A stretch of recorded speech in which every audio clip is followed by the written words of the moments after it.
చేసేస్తున్నాను.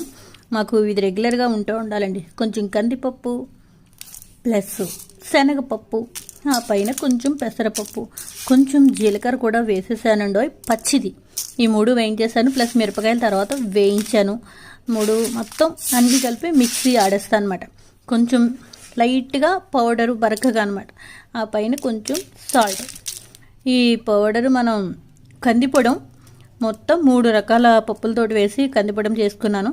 ప్లస్ ఏంటంటే ఇది కొంచెం పులుసులో పెట్టుకున్నప్పుడు, ఎప్పుడైనా సాయంత్రం అప్పుడు వేపుళ్ళు తిన్నప్పుడు అయితే మాత్రం మా ఇంట్లో చాలా ఇష్టం అండి. అందుకని నేను ఇలా వారానికి ఒకసారి చేస్తూ ఉంటాను అనమాట. నేను ఉప్పు అయితే మాత్రం కొంచెం వేసుకున్నాను.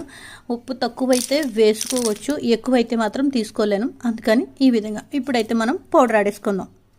ఈ విధంగా మిక్సీ ఆడుకొని స్టోర్ చేసుకొని మనం తడి తగలకుండా ఉంటే ఎన్ని రోజులైనా సరే ఈ పొడి ఉంటుందండి. ఇలా 1 స్పూన్ వేసుకుని, కొంచెం ఆయిల్ అయితే మాత్రం ఎక్కువ పడుతుంది, వేసుకొని తింటే ఉంటుంది. అబ్బాబ్బాబ్బా సూపర్ ఉంటుందండి. పులుసులో వాటిలో నలుచుకు తిన్నా కూడా చాలా బాగుంటుంది. ఇందులో ఆయిల్ మనం వేయకుండా వేయించాం కాబట్టి ఎన్ని రోజులైనా సరే గాలి లేకుండా, ప్లస్ ఏంటంటే తడి తగలకుండా స్టోర్ చేసుకుంటే ఎన్ని రోజులైనా సరే ఉంటుందండి, నెలల తరబడి. ఇక్కడ నుంచి ఫారెన్ కూడా పట్టుకెళ్తూ ఉంటారు ఇలా చేసుకుని.